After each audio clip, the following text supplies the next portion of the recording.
जय हिंद। आज का ये वीडियो आप सभी के लिए बहुत ज़्यादा इंपॉर्टेंट है। देखिए आज के इस वीडियो में यहाँ पर आप लोगों को बताने वाले हैं कि इस बच्चे ने यहाँ पर कैसे निबंध लिखा कि इसको यहाँ पर 7 के 7 नंबर मतलब फुल मिले। तो वीडियो को पूरा देखना, चाहे आप लोग 10th में या 12th या 9th किसी भी क्लास में हो। मैं देखिए यहाँ पर जो इस प्रकार से इसी प्रकार से आप भी लिखोगे तो आपको भी फुल मार्क मिलेंगे। देखिए आप लोग चाहे जितना कोई भी यहाँ पर निबंध हो सेम ऐसे ही लिखना है जैसे इस बच्चे ने लिखा है। तो ध्यान से वीडियो को देखना है। यहाँ पर देखिए सबसे पहले क्वेश्चन बता देता हूँ किस प्रकार से पूछा गया था, जिससे आपको आसानी होगा जब एग्जाम में आप लोग यहाँ पर निबंध लिखोगे। तो देखिए इस प्रकार से एक क्वेश्चन पूछा गया था। यहाँ पर देखिए ये यहाँ पर पूछा गया था, ऊपर था कि यहाँ पर 5 निबंध आपको आएंगे, इनमें से एक ही आपको निबंध करना है। तो देखिए विज्ञान वरदान या अभिशाप, विद्यार्थी अनुशासन, फिर पर्यावरण प्रदूषण, भारत में भ्रष्टाचार की समस्या, मोबाइल से होने वाले दुष्परिणाम। तो यहाँ पर देखिए इस बच्चे ने यहाँ पर तीसरा किया है। तो प्रश्न नंबर कितना था? 29वां था। तो आपको क्या करना, कोई भी प्रश्न नहीं उतारना, जैसे जैसे यहाँ पर लिखा है सेम ऐसे ही आपको लिखना है, तभी पूरे के पूरे अंक मिलेंगे। और कितने पेज में लिखना है, चाहे कोई भी निबंध हो, सेम आपको ऐसे ही लिखना है। तो देखिए यहाँ पर प्रश्नोत्तर संख्या कितना था, प्रश्न नंबर कितना था? 29वां था। तो यहाँ पर आपको क्या करना, ऊपर डालना है काले पेन से प्रश्नोत्तर संख्या 29। क्या डालना है? प्रश्नोत्तर संख्या 29। उसके बाद में देखिए 5 पूछे जाते हैं, 5 में से जो भी आपको पता हो। जैसे ये तीसरा यहाँ पर इसने किया है पर्यावरण प्रदूषण पर, और ये सबसे ज़्यादा इंपॉर्टेंट भी है। तो यहाँ पर आपको इस प्रकार से यहाँ रोमन अंकों में तीसरा था, तो रोमन अंकों में काले पेन से हेडिंग डाल देना पर्यावरण प्रदूषण। ठीक है। उसके बाद में आता है रूपरेखा। अब देखिए रूपरेखा में आपको जो हेडिंग यहाँ पर होती है वही हेडिंग यहाँ पर रूपरेखा में लिखे जाते हैं। तो यहाँ पर देखिए प्रस्तावना हो गई पहली, दूसरा पर यहाँ पर प्रदूषण के प्रकार, वही पर्यावरण प्रदूषण के प्रकार, फिर उसके बाद में कारण, और आखिरी में उपसार। मतलब इसे ने यहाँ पर 4 ही हेडिंग लिखे, लेकिन ये अच्छी तरीके से लिखा होगा तभी इसको फुल मार्क मिले हैं। तो यहाँ पर अब यही हेडिंग अच्छी तरीके से देखना कि इस बच्चे ने कैसे लिखा है। तो देखिए पहली रोमन अंकों में इस प्रकार से काले पेन से हेडिंग डालकर लिखना है प्रस्तावना। अब देखिए प्रस्तावना में कैसे लिखना है, प्रदूषण गंदगी, अशुद्धियों या अन्य दूषित पदार्थों का सम्मिलन है। जो यहाँ पर प्रदूषण है गंदगी, अशुद्धियों या अन्य दूषित पदार्थों का सम्मिलन है, जो मौजूदा प्रक्रिया में प्रतिकूल यहाँ पर परिवर्तन के कारण बनता है। जब ये अशुद्धियाँ पर्यावरण को प्रभावित करती हैं, इसे पर्यावरण प्रदूषण कहते हैं।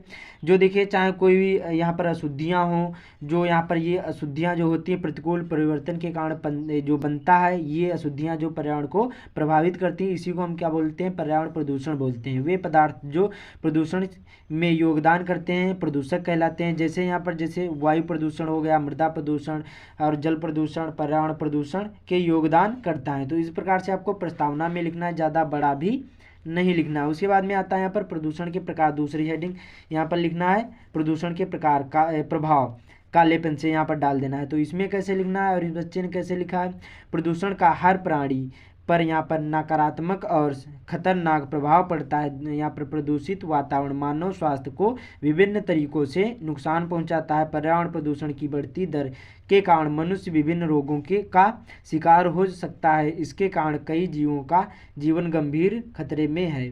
बच्चों से लेकर बड़ों तक का हर कोई प्रदूषण की यहाँ पर चपेट में है। उसके बाद में यहाँ पर देखिए एक पेज हो गया, तो इस प्रकार से इतने में लिखना। उसके बाद में दूसरे पेज में फिर से यहाँ पर लाइन जरूरी खींच लेना इस प्रकार से, और इधर भी आपको लाइन जरूरी खींचना है। ठीक है। ये सारी चीज़ें बहुत ज़्यादा इंपॉर्टेंट होती, छोटी छोटी चीज़ें।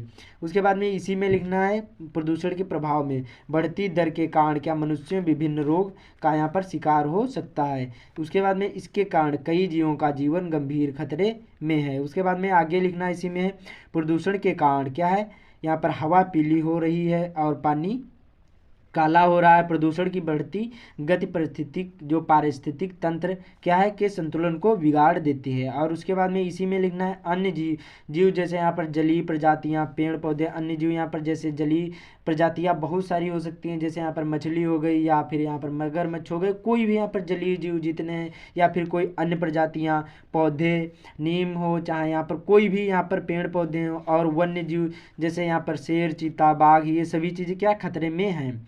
तो उसके बाद में हम कुछ प्रजातियों में मृत्यु दर की बढ़ी हुई संख्या देख भी सकते हैं। जैसे बहुत सारे आपने देखा होगा कि यहाँ पर 5G टावर लगे हैं, इससे क्या बहुत सारी चिड़ियाँ मर रही हैं। तो ये सभी चीज़ें पर्यावरण प्रदूषण के ही यहाँ पर प्रभाव में आती हैं। तो इस प्रकार से पर्यावरण प्रदूषण के प्रभाव में लिखना है। ठीक है, समझ में आया? इतना सिंपल कोई नहीं बताएगा।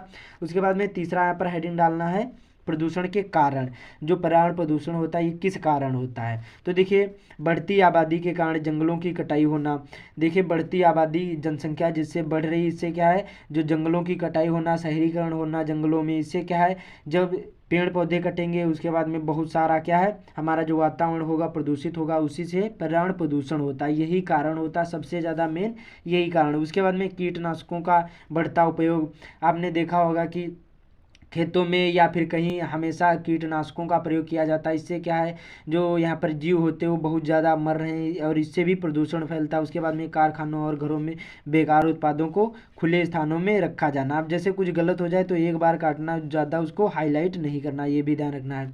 अब देखिए यहाँ पर कारखानों से जो निकलने वाला पानी हो गया, नदियों में जाना, प्रदूषित होना।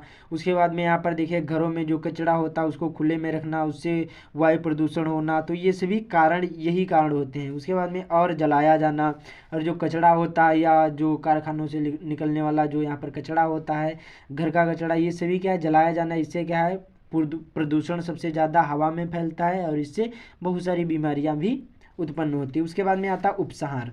अब देखिए निबंध की तीन ही चीज़ें मेन होती हैं, प्रस्तावना, मध्यभाग और उपसंहार। उपसंहार जो होता है ये यहाँ पर आखिरी होता है, और निष्कर्ष इसको भी बोल सकते हैं। तो इसमें कैसे लिखना, देखिए यहाँ पर पहले का जीवन आज की तुलना में बहुत ही बेहतर था। पहले लोगों के पास उन्नत तकनीक नहीं थी, लेकिन उनके पास सांस लेने के लिए शुद्ध वायु या फिर हवा और पीने के लिए पानी भी था। इससे यहाँ पर इन्हें लंबे समय तक स्वस्थ रहने में मदद मिलती थी। इसलिए हमें सभी को मिलकर यहाँ पर आज से ही पर्यावरण प्रदूषण से बचाना होगा। ज़्यादा से ज़्यादा पेड़ लगाएं और यहाँ पर सरकार से संबंधित सभी को यहाँ पर जागरूक करना होगा। तो इस प्रकार से अपने शब्द इसमें ऐड करना होगा, इसी प्रकार से लिखना है।